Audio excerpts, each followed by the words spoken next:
Greetings, gamers. I'm Mark. And I'm Manuel. And welcome to Tabletop Throwdown.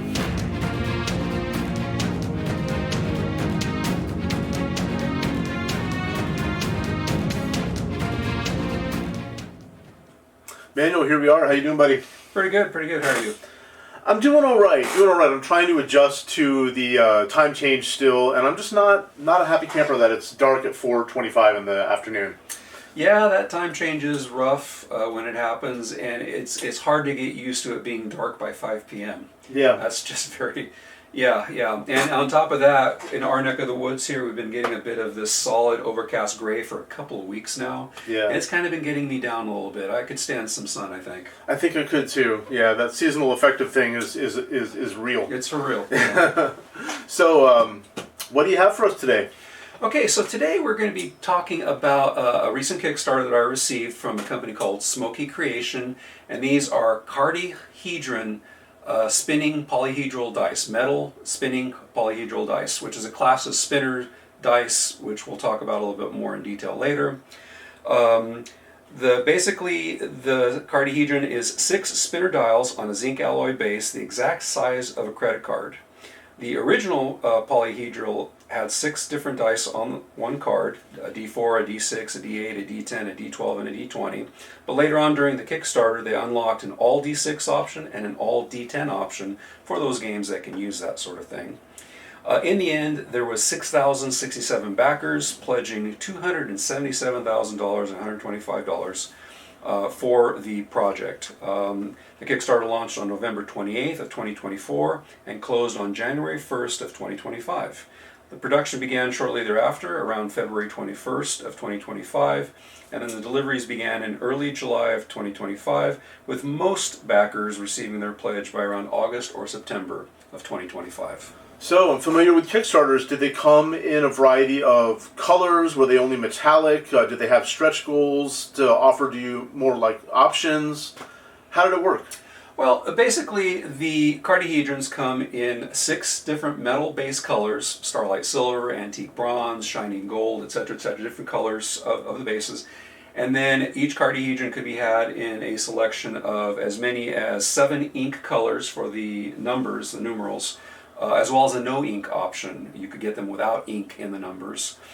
For details, you could look at the details up in the link for the Kickstarter that we've put down below. Backers could choose any combination of metal base color and the ink color. For example, you could get onyx, which was a dark black color with white numerals, with a white ink, or a yellow ink, or a green ink, and so on and so forth. So you could get them in any combination that was made available. I imagine some of them looked a lot better than others, though, with the color combos, right? Some looked a little bit better than others. They had a really nice color table available on the Kickstarter, so you could look at what the options would look like ahead of time, so you could make your selections based on that. Oh, that's cool. Yeah. And then the backers could choose any selection of the types to fill out their order. Let's say you ordered 2 Cardyhedrons, you could get, say, an all D6 and a polyhedral, or you can get 3 D10s, or you could get 3 D6s, all D6s, or you can get 3 all polyhedral, or whatever combination you want. You could select a la carte. Mix and match. Yeah. any of the types together. Each Cardyhedron came with a leather case in a choice of up to 5 different colors. So we'll talk about those more in just a little bit. As of this recording, as we see here today, there is still a small stock available in limited base colors and limited ink colors, all polyhedral only. Sorry, so they're all out of the all D6s and all out of all the D10s. Oh, interesting. But there is still a small stock available at their Kickstarter page, so if you follow the link below, you can go see what they've got and potentially pick one up for yourself. Nice. So, Manuel, did you bring a few of these for us today? I did. So I, of course, pledged for this Kickstarter, and I got 2 Cardyhedrons. There's various tiers where you get a single, a double, a 4. I think they went up to 10. You could get up to 10 in one selection. Your whole game group. Yeah, exactly. You could buy as many basically as you wanted, but I got 2. I got 1 all D6 in the starlight silver metal base color with black ink. And then I got a polyhedral set in the antique bronze color. Oh, I like that. With black numbering on them. let's talk a little bit about how these work. So I'm going to go ahead and pull out my polyhedral one, the antique bronze here. As you can see, it comes on a base that's about the size of a credit card. It is actually the size of a credit card. And you've got these 6 different spinners. In this case, being the polyhedral one, it's got a D4, a D6, etc., all through the way through the D20. These are made in such a way that they spin very easily, very quickly. So you can go ahead and give it a spin to, roll the die, as it were, for each particular kind. Yeah. One of the things that you run into with these spinner dice, and this is true pretty much of all the spinners on the market, this isn't just a Cardyhedron thing, Okay. but the harder you spin it, the longer it takes to get a result. We're used to rolling a set of dice, for example, and you'll get a result almost instantly. I noticed that D10 was going forever. It's got that Wheel of Fortune effect. Exactly, Yeah. Wheel of Fortune effect. So you can spin gently and get a brief spin, just a couple seconds in this case, or you can give it a hard spin, and it'll just roll and roll and roll for however long. I think I've timed these out as long as 15 seconds sometimes. Yeah, no reason to do that, that's for sure. Exactly. So when I first got it, I was kind of interested to see how long might it take, and I took out a stopwatch and I spun these, and yeah, they can spin for quite a while. So that kind of comes into something that we're going to be talking a little bit later in the episode, but that's a thing you have to watch out for when you're using any spinny dice, and particularly true here of the Cardyhedrons, is that the harder you spin it, the longer it's going to take for you to get a result. Yeah, I can see that being an issue with overexcited kids. Exactly, Yeah. Or just excitement in general. I mean, anybody can get excited in the middle of a game. I really like that even from relatively far away right here in my tired old eyes, it pops super nicely. Like I can really see that clearly. Yeah, and I think that has a lot to do with the combination of the color and the ink, because some were less contrasty than others. And for reference, you can look up the table at the Kickstarter. They had a nice table of colors there that really illustrated the what was available very well. And you can see by looking at the table, some combinations are probably a little better than others. Yeah. I specifically chose the black ink because I felt that it would stand out best on these particular base colors that I chose. And so I'm pretty happy with the result myself. Now, were the base colors metallic only, or did they have kind of like more of a painted matte option as well, like blue, for example? Well, the metals themselves, the base colors are all metallic. All metallic. They're all metallic colors, generally in a matte kind of a feel, as you can see here. Yeah. The inks were all just a matte color, so matte black, matte blue, matte green, whatever the color was. Sure. So no gloss options or anything like that. Yeah. In terms of build quality, this thing may not look like much on screen, but it's hefty. It's super sturdy. Yeah. It's a zinc alloy metal, and it's very, very hefty. I mean, you can feel the weight of that. Yeah. They've got a nice heft to them. They'll stay put. You put it on a table, you spin. They're not going to slide around. They're not plasticky. They don't feel cheap at all. They're going to stay put, and it's got enough heft that if you have it in your pocket, you're going to know if it's not in your pocket, which is really exactly. important. If you put this in a pocket, you're going to feel it. You're going to know that it's there. Yes, exactly.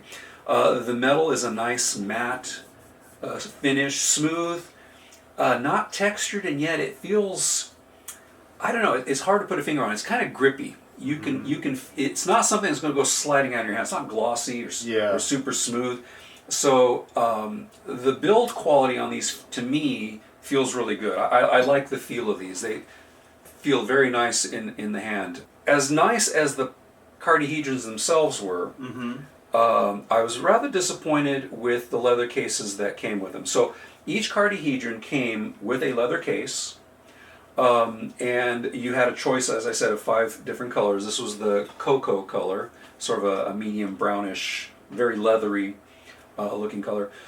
I was disappointed with them because they're way too tight for the Cardyhedron. They are. If you try to take the Cardyhedron and slide it into this case, it's very hard to get it in there all the way. It takes a lot of force, and then getting them back out again is harder still. You'll notice I didn't even put mine all the way in because I know from past experience I don't want to slide it all the way in. It's almost impossible to get out. I would almost be afraid to damage the top of the dial and exactly. And you can see that even though I didn't get it all the way in, I'm having trouble getting it out. They are frankly a little too flat, and they're a little too tight. Yeah. And it seems to me like maybe SmokyCreation didn't do a great job of like fully testing these. Like maybe they just kind of ordered them and didn't think Yeah. about them. They were free. I didn't pay anything extra per se for these. They came with them, but of course their cost would have been rolled into the cost of the Cardyhedron. I would have just as soon not gotten the cases, frankly, and Yeah. saved a dollar or two or whatever it was. Right, on because you're each. going to transport them or hold them in something else. Right, exactly. Yeah. So, and I'm not the only one that thinks this. We saw this a lot on the forum for The comments page. The comments Yeah. page on the Kickstarter. You saw a lot of folks complaining about this. These were not a big hit. I think that maybe given time, they might eventually form fit. And there are things, I know enough about leatherworking, just enough about leatherworking from classes as a kid, that you could reform this. You could soak the leather, you could put it on a form, you could rework that. But that's a lot of work to do for something that should have been right out of the box. Yeah. So there's that. So as disappointing as the leather cases were, the presentation case that they come in, the actual packaging that you receive them in Yeah. for transport, these boxes are actually very, very nice. I like the box a lot, frankly. It's made of a sort of a very thick tagboard, heavy-duty cardboard outside with a Sturdy. foam, Yeah. with a foam interior. They're very sturdy. I like the foam interior. They slide in and out very easily. There's a little finger notch there that you can grab it very easily. And honestly, if there was some kind of a closure, some kind of a clasp, or maybe even a magnetic closure where They they wouldn't snap need to make close, these at all. I Yeah. would just as soon keep these and use these, Right. to be honest. And in fact, I do. This is how I normally keep my Right. Cardyhedrons and transport them, is in the cases that they came in. I do have half a mind to, at some point in the future, I haven't done it yet, but maybe you'll notice that there's a bit of space here, a lip down here. I'm thinking I could put maybe a couple of magnets, one on each corner, like the kind of small neodymium magnets that you use for magnetizing. The flat one. For mag- minis. For Yeah, minis, yeah. for magnetizing minis. The bases. And maybe just a little strip of metal on top here, and then just snap right closed. That would be nice. Yeah. I think that would work out very well. So honestly, I love the presentation cases. I do not like the leather case much at all. Don't use them.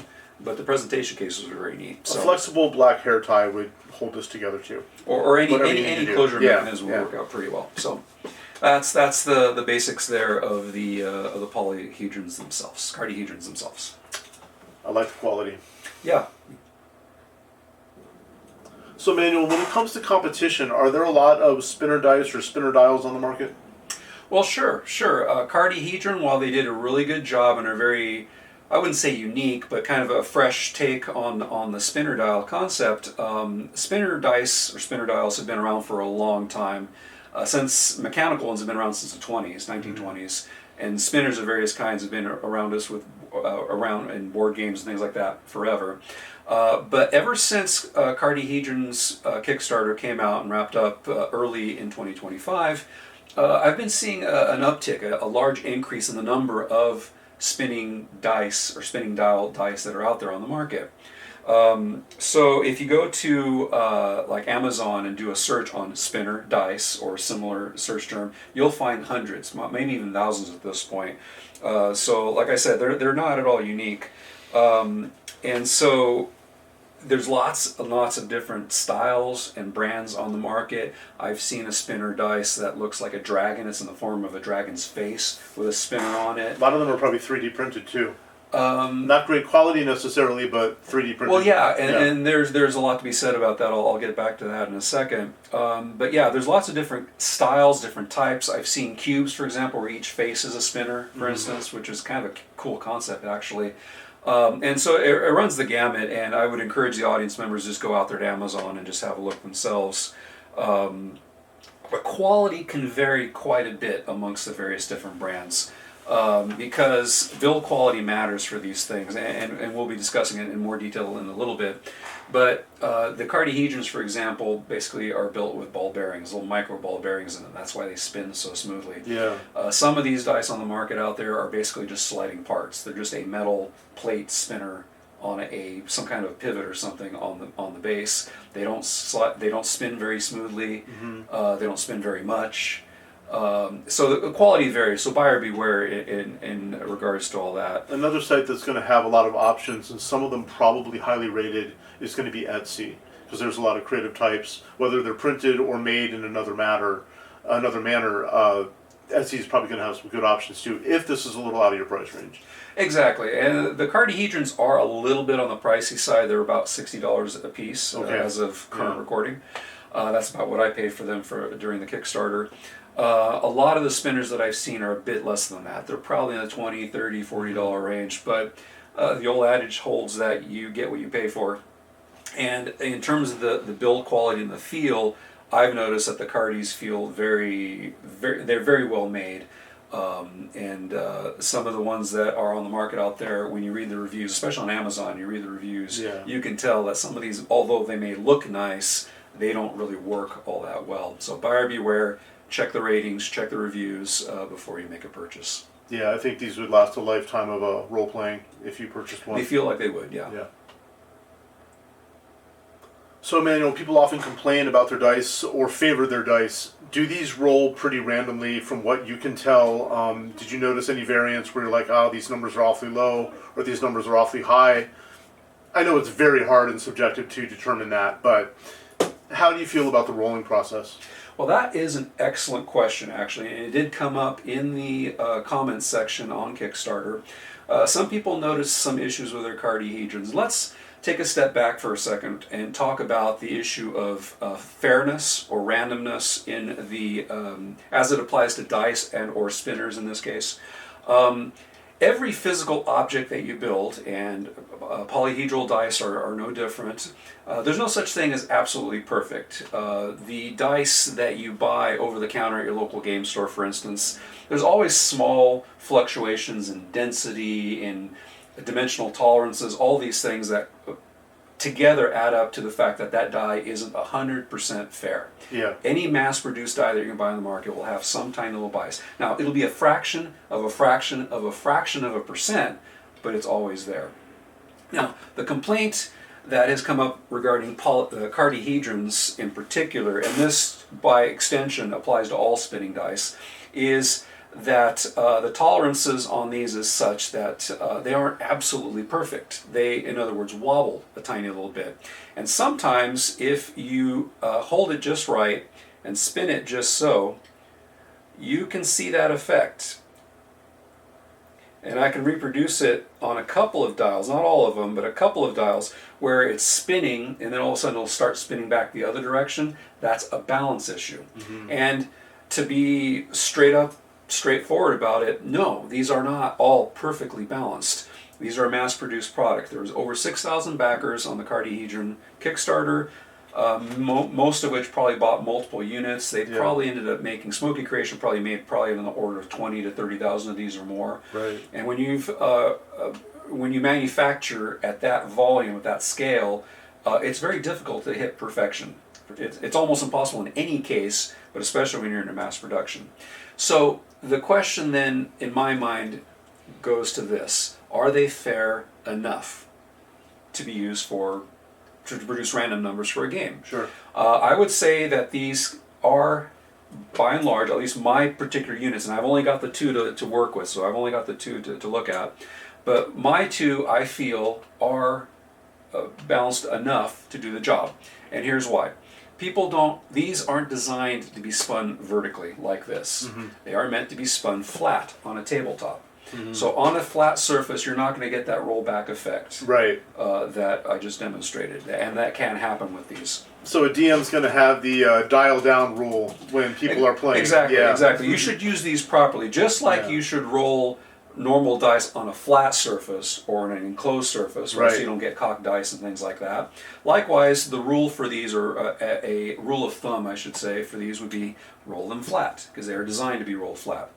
In addition to that, there's so many possible permutations and variables in terms of spin speed, how hard you press when you spin, air currents in the room, temperature, density. I mean, all these things play together such that I think that these are well within the region of being fair enough. Sure. If you look at, as I said, over-the-counter dice like you buy at your local game store, if you put them on a tester, and there are balanced gadgets that you can obtain that you can test dice. I'm most familiar with the D6 one, where you hold the D6 by the corners and spin it, and you can actually see by the torsion on the unit how fair or not the D6 is. Oh, that's interesting. There's gadgets Yeah. for testing this sort of thing. Yeah. You'll find that most mass-produced dice will fail as well. In addition, during the Kickstarter, SmokyCreation partially redesigned these in particular, and I think this has caught on with other manufacturers out there. Originally, the dials were sequential in number, so 1, 2, 3, 4, 5, 6 around the dial. I was just looking at this. Yeah. Which could lead to a little bit of bias in terms of spin. If you spin gently, you might be able to You potentially... could get gamey with it. You could get gamey with it. So they, instead of using... You can have a closer look at that. Instead of sequentially going around the dial with the numbers, they've gone oppositional, kind of like you see on a regular die. So 1 as opposed to 6, 5 as opposed to 2, 4 as opposed to 3, or whatever the pattern is. But they actually mix that up so that they are not sequential. So if you try to get gamey with it and try to spin just so to land on, say, a high number, that's not going to work very well. Not too easy. No. Because the high number is going to be sandwiched between low numbers, or vice versa. So there are features here of the Cardyhedron that are specifically designed to make them as random as possible. In addition to the fact that they use the ball bearings, which is very smooth. You can feel when you spin them, you can feel how smooth the action is. It would be very, very hard to game these in any way. And it's my personal belief, this is one man's opinion, but it's my personal belief that these are easily random enough, fair enough to be used for any gaming purposes. They seem so. They seem so. So, Manuel, as I'm looking at these, one question that was coming to my mind was, okay, why would I buy this right now? And I'm thinking of a few examples from my personal life where they would be quite handy. One of them is for kids that throw the dice off the table on a regular basis. They might enjoy this fidget spinner kind of feel with a die roll. So there's one thing, is just for people that prefer not to roll dice, but that's an obvious given. I play card games at work with my friend on our lunch break sometimes, and we could expand into easier dice games without disturbing people if we had these spinners. Yeah, that is one thing about spinners, one feature of spinners, that they tend to be quite quiet. Yeah. As we spin these on camera, you shouldn't be hearing anything because there is nothing much to hear. There is a little bit of a whir if you're right up against them. But yes, this would be a very quiet way of rolling dice.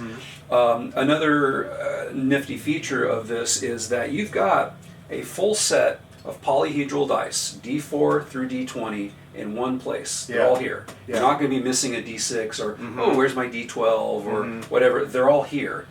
So if you play role-playing games, particularly things like Pathfinder, D&D, things of that nature, where polyhedron dice are used, this is very useful. That is.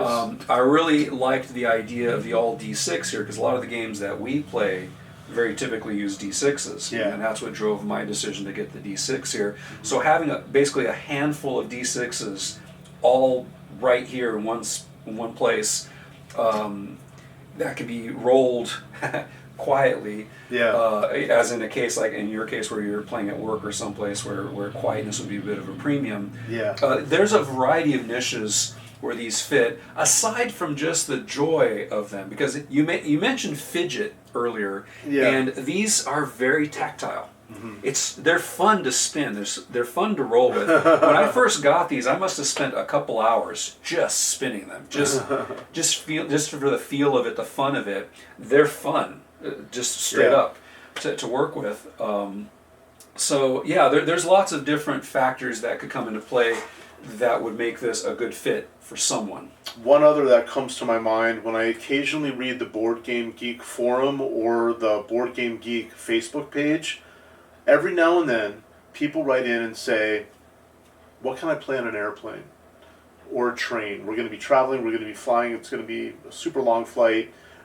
These would be great for certain games where you do not have to drop a die on the floor of an airplane and good luck picking that up, right? Right. So yeah, absolutely. These could be a fit for someone, even just as gadgets, just for the joy of having something like this, for playing with them or whatever. Everybody's individual. Everybody has their own outlook on this thing, and I'm sure there are people out there that would really enjoy having these. I agree. Thank you for bringing the manual. Of course.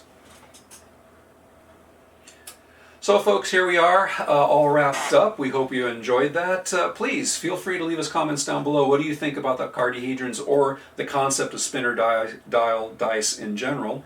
The link to the Kickstarter, as a reminder, is down below, so feel free to check that out. There is some stock still remaining there. And remember, it is free to subscribe. We'll see you next time. Thank you. Thank you.